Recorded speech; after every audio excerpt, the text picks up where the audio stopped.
Natalie Cureton. Is it right that 3.5 years on from the Grenfell Tower tragedy, that the government still does not know how many buildings had dangerous cladding, let alone a plan to actually fix them? Now, Natalie, I'm right, am I, that you're in a building with dangerous cladding? What's your situation? How's that affected you? Yeah, so unfortunately I am one of the affected people. I bought my place 6 years ago and we got all the correct checks done. And about 2 years ago, we found out that we have dangerous cladding, and it's left me in a position that I'm now trapped in my home, and it's unsafe. It's a scary place to live, and it means that at the moment I'm trapped here. I can't sell, I can't move, and yeah, it's not a nice position to be in. And what effect is that having on you, A, in terms of your life and your life choices, and also what's the value of your flat now? So for me, that's probably the hardest thing, is that I saved up, I'd done the right thing and got onto the property ladder young and put my life savings in, and now a property is currently worth £0. And until the cladding's fixed, it will be worth £0. And I face a huge bill potentially to fix that issue. And it's not an issue that I caused, it's not an issue that anyone could have seen, but it's an issue that me as a leaseholder am being expected to foot the bill for. Thank you. I mean, my heart goes out to Natalie. I just think it's extraordinary. And I think when I've been talking to people a lot in the last week, as I led a debate in Parliament on this on Monday, I heard from people who are finding it so difficult to believe that there's anyone left in Natalie's position when 3.5 years ago there was such a terrible tragedy in which 72 people lost their lives. And yet it is so. So Natalie's question was, is it right that the government doesn't know how many buildings have got dangerous cladding on? It's also not just dangerous cladding, there are other fire risks as well. And it's not just that there are still buildings with the same cladding as was on Grenfell, the exact same, but there are other buildings with other dangerous cladding on. I've met people like Natalie across the country. It's absolutely heartbreaking. And so, yes, it may be correct that the government doesn't know how many buildings there are, but it's not right. It's morally wrong, and it's morally wrong that Natalie and people like her have been left with the fear, with the cost of trying to remedy it, and the fact that her flat is now valueless. So what many people in the same situation. Well, on Monday we called on the government, and I think it's something which has cross-party support. This is above party politics. We called on the government, and we know that there are Tory MPs and Liberal Democrat MPs who all feel the same way, to lift the burden off the residents like Natalie, who's, as she said, she's done the right thing. She's saved up and bought her first home to get on the property ladder. We think that the government should lift that burden off leaseholders, get sorted, finding out exactly how many buildings and what level of risk, not some arbitrary height, but what's the level of risk, remedy it, get it remedied as soon as possible, and then go after the industry that caused the problem to pay for it. Because actually, why should the taxpayer pay for it as well? It's really important that leaseholders and residents like Natalie have that fear and that financial worry lifted from their shoulders now. And I know that, you know, Oliver's probably going to tell you that there's the Building Safety Fund, and there is, but it hasn't got out the door. What he wants to talk about. The door. It isn't reaching people like Natalie, and I've met so many Natalies who are facing bankruptcy because it's not been taken from them. Wilfred. Well, I tell you what's quite interesting is that when we talk about the government, I think what people don't understand, it's about we, the public, will have to pay to get this problem fixed. Now, it's not that it's wrong to pay to get the problem fixed, but I have a real prejudice against insurance companies. They will always find a way how not to sort of take responsibility. And I think what we need to do is to get all these different industries, whether it's in insurance companies, the builders, the property developers, and say, right, something has gone wrong. Rather than spend years trying to find out actually who is to blame, it is morally wrong that these people are left in limbo. We need to do something and fix it. And I don't think it's just down to the government to fix it. I think all of these industries should contribute, because some way they would have been involved. There's no good saying, well, you know, we did this according to law at the time. That may be the case. Things change. So I'd like everybody to actually become fair about it. And I don't think it should always be left at the government to sort it out. Also, those industries who made millions out of it, they should also be thinking that they should help to fix this problem. Dale. Yeah, I agree. It should be a cross-party thing, and it's unacceptable that it's taken 3.5 years to not even get anywhere. And where were these businesses that put the cladding on that obviously knew that there was a problem? That's another question, and that's another thing that needs to be solved, because it's unacceptable that people like Natalie's in a property for 3.5 years that she's lost out, and that's her future. That's everything gone. I mean, a number of the businesses are saying they were complying with the building regs of the time. Beatrice? I'd just like to say I think it's ridiculous that we're actually living in a country where we have to reaffirm that this should be a non-political issue. This is people living in houses that, you know, they are practically death traps, and it's just awful to hear that so many people go to bed knowing that they could end up in the same position of people in Grenfell. Steph? Hi, yeah, I mean, a very similar point. I just think it's appalling that these people are having to sleep in houses. The government should dig deep. They need to pay to get these people out of these situations so that they can move on with their lives. And then we have to take it up with the companies that put them in this position in the first place. But I do think the government do have to pay initially to get them out of this situation, because it's terrifying. How would they, you know, I don't think there's anyone on this panel who would actually all want to live in one of those flats. It must be very frightening, and these poor families.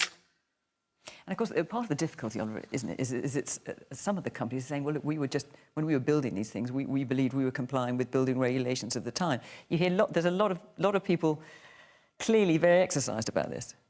Yeah, and look, and not surprisingly, in Natalie's position. Yes, and, by the way, I agree with an awful lot of what Thangam has said. I think this should be above party politics. I mean, Natalie, in your case, it is absolutely dreadful, the situation that you find yourself in. As you rightly say, you've done the right thing, you've saved up, you've bought somewhere as a leaseholder through no fault of your own.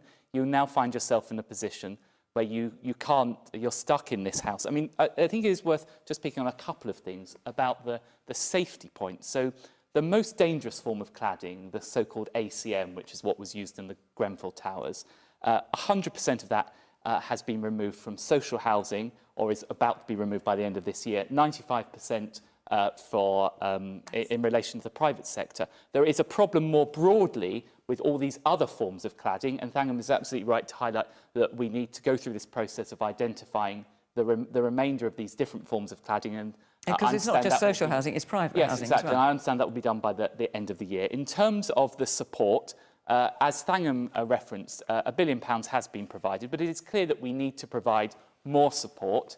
I've been discussing this with my colleagues, and I know that the Secretary of State for Communities and Local Government is engaging intensively with the Chancellor, and that they are working to find a solution to provide further support for those people. And of course, when you say further support, does that mean more money? Well, of course, we need to explore providing that further support. And then, in addition to that, of course, you have to apply the pressure both to the mortgage companies, to the insurance companies, and of course to the industry, because it must be on the basis that polluter pays. I mean, if you have this dangerous cladding, you have the people who put it up needs to make a contribution. You're virtually quoting from my speech in the debate on Monday, which you did not vote for. You've had opportunity after opportunity to put this right. It's 3.5 years on.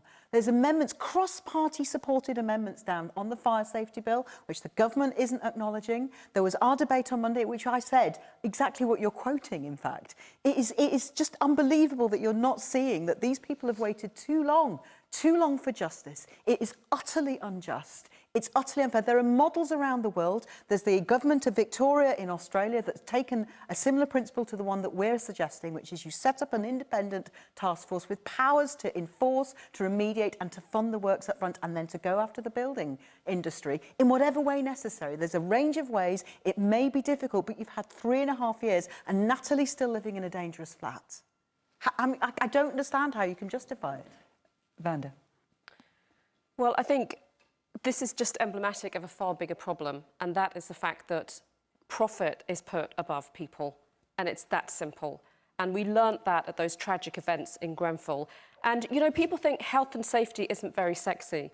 But you know what? There's a reason for health and safety. There's a reason for that. And the cuts to the health and safety executive, all of these cuts, all of these shortcuts, all of these tenders, all of these opportunities for businesses to come in with the lowest possible tender to be taken up.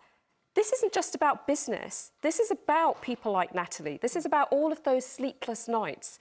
And when we look at the industry, you know, I'm sure you'll remember a couple of years ago, the head of Persimmon was getting a £75 million bonus.